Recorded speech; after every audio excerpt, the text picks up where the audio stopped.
Halo anak-anak semuanya, semoga kalian selalu sehat. Oke, kali ini Pak akan coba bantu kalian membuatkan sebuah video untuk membantu kalian memahami mengenai topik barisan sifat. Oke, Bapak akan mulai dari di sini. Peranan materi genetik dalam pewarisan sifat. Di sini, materi genetik ini berperan dalam penentuan sifat pada makhluk hidup. Nah, kita ambil contoh seperti pada gambar. Di sini kalian akan mengenal ada yang disebut dengan genotip, artinya sifat yang tidak tampak disebut dengan genotip.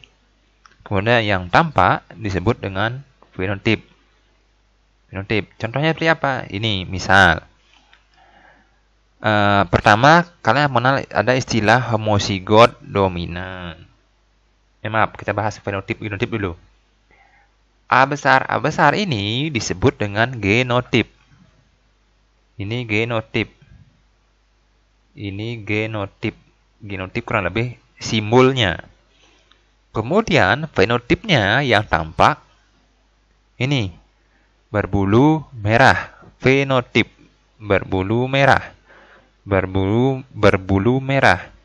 Berbulu biru itu disebut fenotip tampak. Simbolnya genotip. Yang dilihat fenotip tinggi, pendek, halus, kasar, warnanya merah, biru itu yang tampak-tampak semua disebut fenotip. Oke, itu dulu pertama. Kemudian kalian akan mengenal istilah homozigot dominan. Homo artinya sama. Sama, kalau kalian lihat simbolnya A besar, sama. Homozigot resesif, A kecil, sama. Disebut dengan homozigot. Kalau berbeda disebut hetero, A besar, A kecil. Oke. Kemudian ada istilah dominan. Dominan itu artinya disimbolkan dengan huruf besar. Sedangkan resesif biasanya disimbolkan dengan huruf kecil. Seperti itu. Nah, maksud dominan itu apa? Misal, A itu dominan, A kecil itu resesif. Ketika A bertemu dengan A, ini menjadi warnanya merah.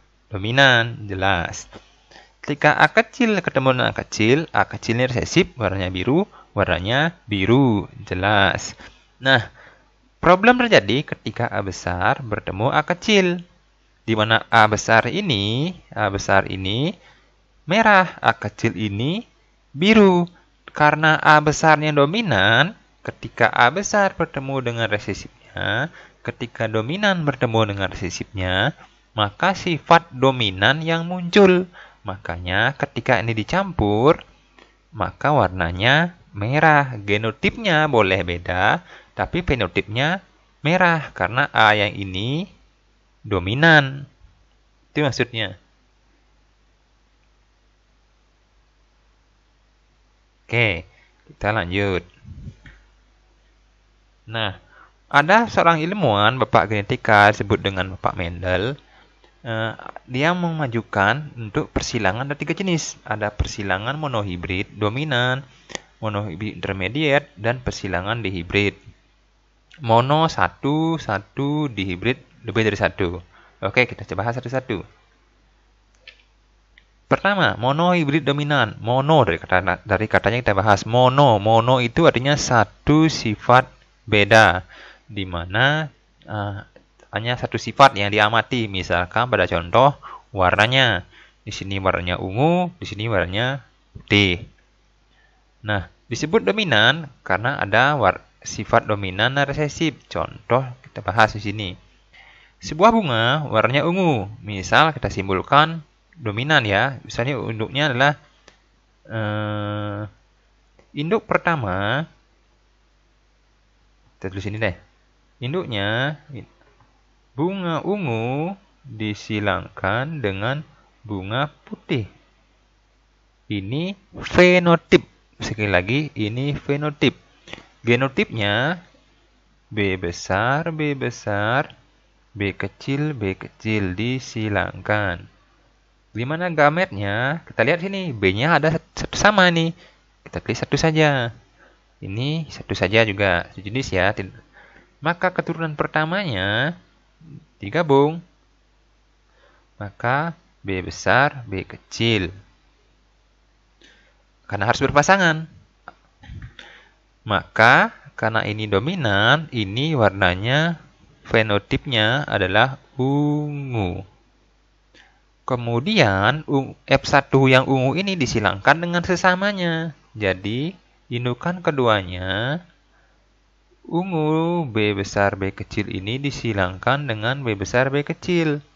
Gametnya ada B kecil juga. Ini sama, ada B besar, ada B kecil. Menghitung F2-nya untuk memudahkan dibuat dalam bentuk tabel. Anak pertama B besar, B kecil. Yang kedua B besar, B kecil. Kalian campur. Ini dan ini digabung. Jadi B besar, ini B besar, B besar. Ini jadinya B besar, ini B besar, ini B kecil.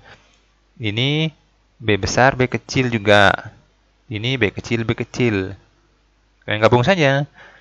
Terus ada masalah Pak ketika kecil ini kan beda, kalian lihat di sini. Sini B kecil B besar, sini B besar B kecil. Sama saja, cuma untuk memudahkan kalian ketika ketemu B besar B kecil B kecil B besar, biar gampang kita sepakati yang lebih besar tulis di depan. Kita tulisnya jadinya B besar B kecil. Sama. Nah, di sini karena kalian tadi sepakati ini dominan, karena topiknya adalah dominan, maka ketika B besar bertemu dengan B kecil, warnanya ungu. Maka ini ungu, ini ungu, ini ungu, ini ungu, ini yang B kecil tetap putih. Makanya perbandingannya nanti rasio fenotipnya ungunya 3, 1, 2, 3, putihnya 1. Ini untuk fenotip. Genotipnya nanti ada genotipnya tabel ini, khususnya tabel ini, ada B besar, ada B besar, B kecil, ada B kecil, B kecil. Ini rasio genotip F2. Di mana B besar ada 1, di sini ada 2, di sini ada 1. Ini rasio genotip. Ini rasio fenotip F2. Itu genotip dan fenotip, biar kalian membedakan. Cuma silang teman padukan saja dengan temannya seperti ini. Oke, kita coba dengan yang intermediate. Sama dengan tadi, induknya ini R besar, merah ya maksudnya, dan putih, W, white dan red. Ketika disilangkan, mereka bercampur, R, W. Nah, intermediate ini artinya tidak ada yang dominan. Sehingga ketika mereka bertemu R dan W, sifatnya bercampur. Sehingga muncul warna merah muda ketika merah dan putihnya dicampur. Tadi kan tidak ada pas dominan. Kalau intermediate ada. Sehingga ketika R dan W dicampur, ini jadinya merah. Ini jadinya merah muda, dan putih. Itu. Sehingga perbandingannya menjadi fenotipnya yang tadi berubah menjadi 1, 2, 1 untuk keturunan keduanya. Keturunan keduanya ini. Ini keturunan pertama nih. Anaknya seperti ini. Anak ini yang RW ini disilangkan lagi. Berarti ini disilangkan CRCW disilangkan dengan CRCW. Sehingga genotipnya ini ada CR dan CW. Ini genotipnya ada 2. Ini juga sama. Sehingga dipadukan. Sehingga CR bertemu dengan CR jadi CRR. R dengan W jadi RW. R dengan W, RW juga. Ini W dengan W, WW. Sehingga ini merah muda, dan putih. Seperti itu. Untuk fenotip, genotipnya sama. Ini genotip yang atasan, genotip F2 121, RR banding RW banding WW 121. Fenotipnya merah banding merah muda banding putih 121 juga sama. Ingat ya, genotip dan fenotip. Oke, Pak lanjut. Kemudian kalau di hibrid itu ada dua sifat beda. Dua sifat menjadi. Misalkan ini, pakai contoh tinggi ungu. Tinggi ungu. Pendek putih. Kita cari pertama, indukannya tinggi ungu disilangkan dengan pendek putih. Disimbolkan fenotipnya ini, genotipnya tingginya A, P besar, kemudian A kecil, P kecil. Gametnya A dan P saja. Kan bagi dua nih, A-nya ada satu jenis, P-nya ada satu jenis. Ini satu jenis juga, A-nya, P-nya satu jenis juga. Maka F1-nya kita gabung saja. A besar, A kecil, P besar, P kecil. Nah, F1 ini kembali disilangkan dengan sesamanya. Maka P2-nya ini disilangkan ke sini. Maka induknya seperti ini. Gametnya, ini gamet ini. A-nya ada dua jenis. Ada A besar, ada A kecil. Ini bisa P besar, bisa ketemu dengan P besar, bisa A besar, P kecil, bisa A kecil, P kecil. Kita buat A besar, P besar, maaf. A besar, P kecil, A kecil, P besar, A kecil, P kecil. Sama keduanya. Sama. Lalu kita ketemukan ini dengan ini.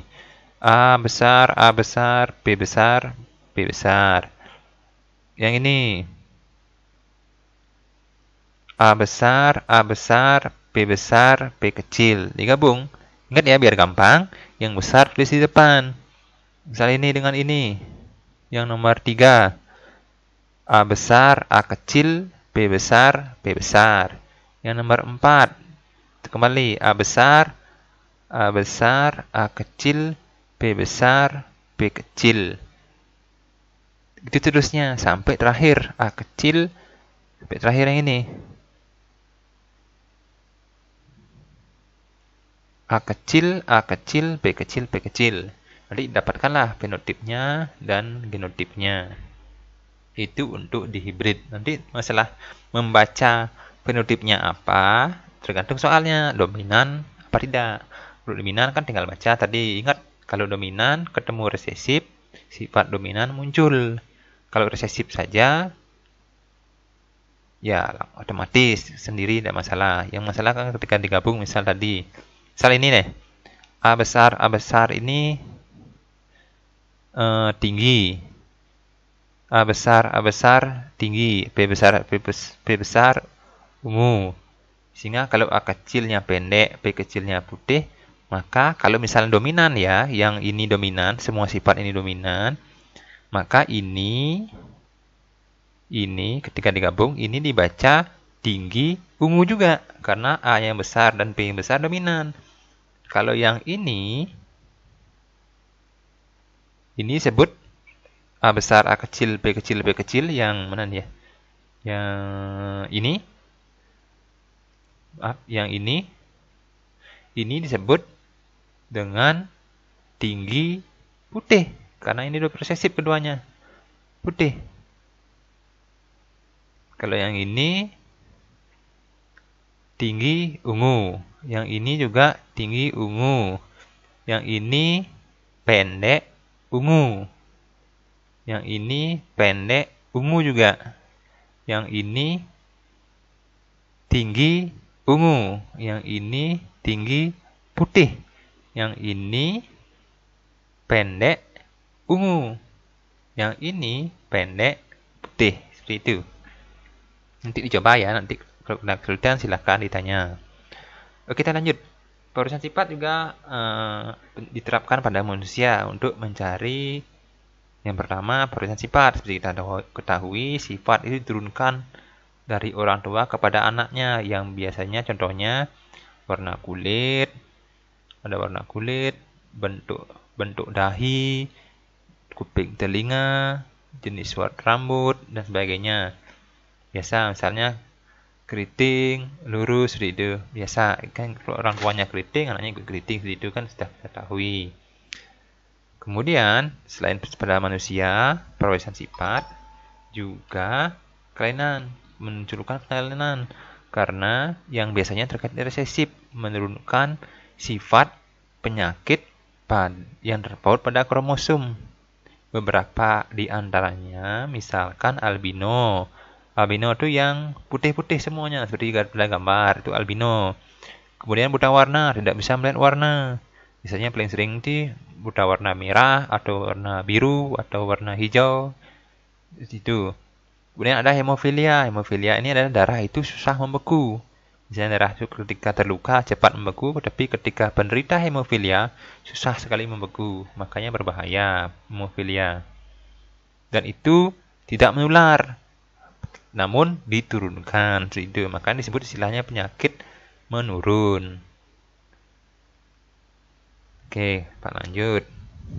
Nah, di samping untuk mengetahui, karena kita ketahui sifat itu bisa diturunkan dan bisa disilangkan, maka manusia berkreasi, berinisiatif untuk menerapkan sifat pewarisan ini dalam hal pemuliaan tanaman dan hewan. Misalkan yang pada contoh, kita punya ayam. Ayam pertama gemuk, cepat gemuk, cuma dia lemah terhadap penyakit. Ayam kedua, kita punya ayam yang kurus, tapi kuat terhadap penyakit, susah sakitnya. Nah, kemudian dua ayam ini disilangkan, kan banyak hasil anaknya. Variasi tadi seperti kita contoh sebelumnya, sehingga didapat sampai diperoleh sifat yang paling diinginkan, yaitu sehingga didapat, nanti kan ada dapat nih ketika kalian silangkan, kemungkinan anaknya kan bisa gemuk lemah, bisa gemuk kuat, bisa kurus lemah, bisa kurus kuat. Nah, kan campurannya nih 4 nih. Nah, otomatis ya dicari yang paling unggul, disebut dengan jenis unggul, yaitu yang ini, gemuk kuat ini. Yang lain tidak dikembangkan. Nah, yang gemuk kuat ini dikembangkan. Ini disebut dengan sifat jenis unggul, seperti itu. Sama halnya dengan padi. Ada padi pertama, panennya cepat. Tapi lemah, ada hama. Ada yang padi kedua, padi pertama. Ada yang kedua, dia padi pertama itu cepat panen, cepat, cuma lemah terhadap hama. Yang kedua, lama sekali panennya, cuma kuat ada hama. Sama seperti kasusnya, disilangkan sehingga diperoleh padi yang unggul, yaitu cepat panen. Kan banyak percobaan pasti nih, sehingga yang paling bagus dipilih keturunan yang bisa panennya cepat dan kuat terhadap hama. Ini sifat unggul, maka disebut dengan jenis unggul, seperti itu. Nah, itu beberapa contohnya. Nanti selebihnya silahkan kalian baca di buku. Kalau ada yang tanyakan, silahkan bisa WA Bapak, atau kalian bertanya di classroom. Jangan sungkan bertanya, karena Bapak ketahui juga daring seperti ini, belajar kita sedikit. Nah, Bapak harap kalian bisa belajar dengan baik, karena nanti pertengahan bulan awal minggu ini kemungkinan akan kita ada tengah semester itu. Oke, demikian dari Bapak. Selamat belajar.